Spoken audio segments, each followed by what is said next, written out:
मोटिबा ने अनुपमा को वार्न किया। मोटिबा ने बोला, आप अपनी बेटी को समझा देना, वरना हमें अपने तरीके से समझाना आता है। हेलो दोस्तों, डेली अनुपमा सीरियल के लिए हमारे चैनल को सब्सक्राइब करें। आज के एपिसोड की स्टार्टिंग में हम देखते हैं पराग काफ़ी ज़्यादा अपसेट होता है। पराग बार बार सिक्योरिटी वालों को कॉल कर रहा होता है। वो उन्हें बोलता है कि आपने हमें बोला था सिर्फ 4 से 5 घंटे लगेंगे, लेकिन 10-11 घंटे हो चुके हैं, कितना टाइम लगेगा। अनिल बोल रहा होता है, मोटा भाई कोई बात नहीं है। इधर प्रेम बोलता है, अगर किसी को प्रॉब्लम हो रही है तो वो होटल में चेक इन कर सकता है। बापूजी बोल रहे होते हैं, मेरी मानो तो सब लोग आज यहीं पर रुक जाओ, वैसे भी गद्दे तो लगाए हुए ही हैं, सब एक साथ रहेंगे तो हंसी मजाक भी कर लेंगे। अनिल बोलता है, हाँ बापूजी, मुझे तो अपने बचपन की याद आ गई, हम नानी के घर पर ऐसे ही सब लोग इकट्ठा होते थे। अनुपमा बोलती है कि सारी लड़कियां एक रूम में सो जाएगी, मैं भी उन लोगों के साथ चाहती हूँ। मोटिवा बोलती है, हाँ आप चाहिए। आगे हम देखते हैं परी, माही, ईशानी, प्रार्थना और राधा ये लोग एक रूम में सो जाते हैं। अनुपमा और राही भी उसी रूम में होते हैं। अनुपमा को नींद नहीं आ रही होती तो राही बोल रही होती है, मम्मी आप अभी तक सोई नहीं।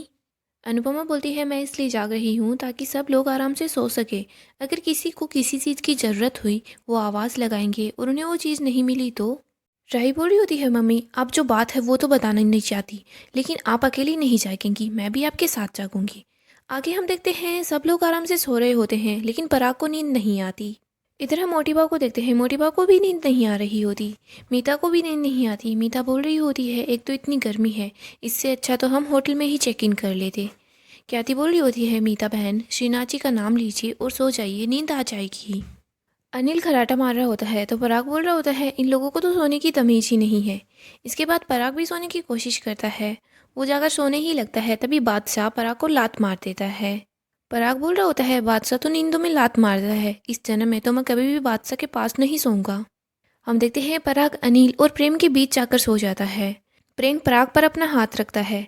पराग वो हाथ हटाने ही वाला होता है। इसके बाद पराग देखता है ये तो प्रेम है। इसके बाद पराग प्रेम के हाथ को अपने सीने पर रख लेता है।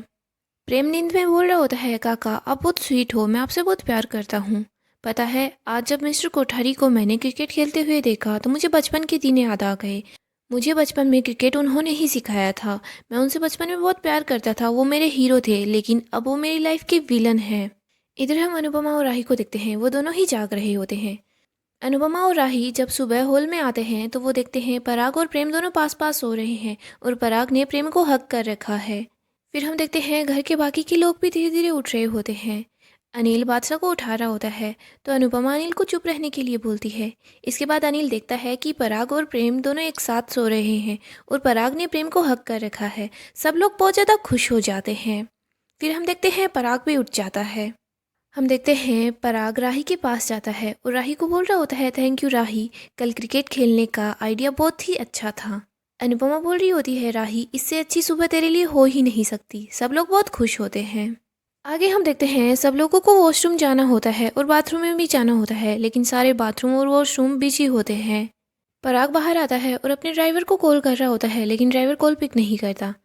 अनिल पराग के पास जाता है और पराग को बोल रहा होता है, मोटा भाई इमरजेंसी है ना, इधर बाहर सुलभ शौचालय है तो मैं तो वहाँ पर जा रहा हूँ, अगर आपको भी चलना है तो चल लीजिए, वैसे भी गवर्नमेंट ने इमरजेंसी के लिए ही तो उन्हें बनाया है।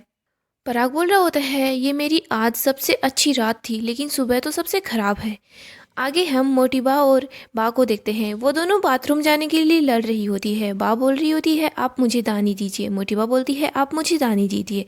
तभी वहाँ पर पराग आता है। पराग बोल रहा होता है, आप दोनों हटिए। इसके बाद पराग वहाँ से वॉशरूम में चला जाता है। आगे हम देखते हैं पराग और मोटिबा सब लोगों को थैंक यू बोल रहे होते हैं। मोटिबा बोल रही होती है, बस एक दो चीज़ों के अलावा सब कुछ अच्छा था, आपने हमारी इतनी मेहमान नवाजी की उसके लिए थैंक यू। बापूजी बोल रहे होते हैं, ये तो हमारे सौभाग्य की बात है। अनुपमा बोलती है, अगर हमसे कोई भूल चूक हो गई हो तो हम उसके लिए माफ़ी मांगते हैं। बापूजी बोल रहे होते हैं, कभी कभी ज़िंदगी हमें ऐसे पल दिखाती है जिसके बारे में हमने कभी सोचा नहीं है। अगर हमने रात इतने अच्छे से बिताई है तो कुछ अच्छी यादें होंगी जो सब लोगों के लिए बहुत खुशी की होगी। आगे हम देखते हैं प्रेम के पास इन्वेस्टर का कॉल आता है और वो लोग उनकी अन्नू की रसोई में इन्वेस्ट करने से मना कर देते हैं। प्रेम बहुत दुखी हो जाता है। प्रेम बताता है कि उन लोगों ने इन्वेस्ट करने के लिए मना कर दिया है। अनुपमा बोल रही होती है, मेन इन्वेस्टर है कौन? तो प्रेम बताता है कि मुझे नहीं पता। वो लोग अपसेट हो जाते हैं। अनुपमा बोलती है, कोई बात नहीं है, शायद हो सकता है कुछ अच्छे के लिए ही ऐसा हुआ होगा। मोटी बाबू बोल रही होती है, अच्छा हम लोग तो चलते हैं। हम देखते हैं राही प्रेम को बोल रही होती है, कल से हमारी शादी के फंक्शन शुरू होने वाले हैं, लेकिन आज हमें इतनी बुरी न्यूज़ मिली है। लेकिन हम अपनी पर्सनल लाइफ में प्रोफेशनल लाइफ को नहीं आने देंगे, हम अपनी खुशियों को कम नहीं होने देंगे।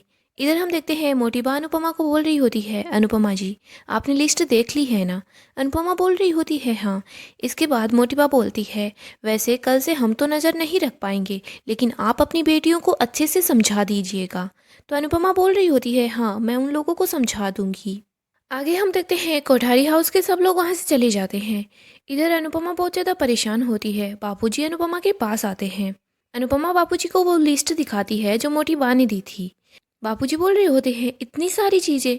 तो अनुपमा बोल रही होती है, हमें माननी ही पड़ेगी, उन्होंने भी तो हमारी कितनी बातें मानी हैं। अनुपमा बोलती है कि कल से शादी के फंक्शन शुरू होने वाले हैं और हर बार खाना हम लोगों को ही बनाना है, ऊपर से ये महापूजा, पंडितों के लिए दक्षिणा। मैंने तो सोचा था सब कुछ हो जाएगा, मैनेज कर लूँगी, लेकिन अब बहुत घबरा रही हूँ, कैसे सब कुछ मैनेज होगा। मुझे लगता है बापूजी अब जितने भी सारे ऑर्डर आएंगे सबको लेना ही होगा। बापूजी बोलते हैं, तू पागल हो गई है क्या? पहले से कितनी भागदौड़ कर रही है, अगर और ऑर्डर ले लिए तो सब कुछ मैनेज कैसे होगा। अनुपमा बोल रही होती है, बापूजी मुझे सब कुछ करना ही होगा, राही की सिर्फ माँ नहीं हूँ मैं, उसके लिए उसका बाप भी मैं ही हूँ। शादी में बेटी की जिम्मेदारियाँ माँ और बाप आधी आधी ले लेते हैं, लेकिन मुझे मेरे अनुज के हिस्से की जिम्मेदारी भी खुद ही उठानी होगी। मैं नहीं चाहती कि मेरी बेटी को कोई ऐसा बोले कि तेरी माँ ने तेरी शादी इतने अच्छे से नहीं की, ये कमी रह गई या वो कमी रह गई। आगे हम अनुपमा को देखते हैं। अनुपमा अनु की रसोई में काम कर रही होती है। वो बहुत ही ज़्यादा थकी हुई होती है, लेकिन फिर भी काम कर रही होती है। अनुपमा को चक्कर आ रहे होते हैं, वो गिरने वाली होती है। तभी वहाँ पर प्रेम आ जाता है। प्रेम बोल रहा होता है, मैम आप ठीक तो हो ना? तो अनुपमा बोल रही होती है, हाँ मैं ठीक हूँ। लेकिन प्रेम बेटा तुम इतनी सुबह सुबह यहाँ पर क्या कर रहे हो? तो प्रेम बोल रहा होता है, वही कर रहा हूँ जो एक बेटा अपनी माँ के लिए करता है, मैं अपनी माँ को संभाल रहा हूँ। प्रेम बोल रहा होता है, दिन भर आप काम करने में लगी रही, फिर हमारी खातिरदारी की, रात को आप सोई नहीं और सुबह उठते ही फिर से आपने काम शुरू कर दिया। अनुपमा बोल रही होती है, तुम जाओ आज तुम्हारी मेहंदी है ना? प्रेम बोलता है, बॉस काम करे और एम्प्लॉय आराम करे ऐसा थोड़ी ना है, और वैसे भी मेहंदी 12 बजे है। हमारे देश में ऐसा क्यों होता है कि दामाद को कभी बेटे का दर्जा नहीं दिया जाता।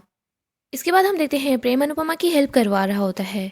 प्रेम बोल रहा होता है, मैम आप मेहंदी में कुछ मिला देना ताकि रंग गहरा हो जाए, वरना राही मुझे बोलेगी कि मैं उससे प्यार नहीं करता।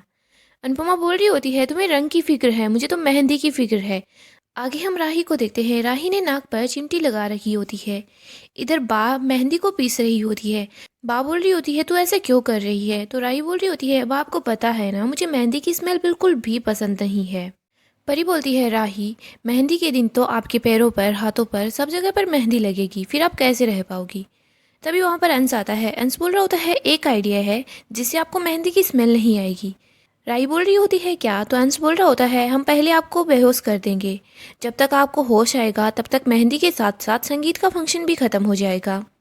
राही बोल रही होती है, वैसे मम्मी कहाँ पर है? तो बापूजी बोलते हैं, तुम लोग इन चीज़ों पर ध्यान दो, जल्दी से तैयार होकर उनके फार्म हाउस पर भी तो जाना है। बापूजी सोच रहे होते हैं कि अनुपमा को भी ज़्यादा से ज़्यादा मेहनत करनी है, आखिर उसकी तबीयत खराब हो जाएगी अगर इतनी मेहनत करेगी तो। आगे हम मोटीबा को देखते हैं। मोटीबा मेहंदी के लिए बोल रही होती है।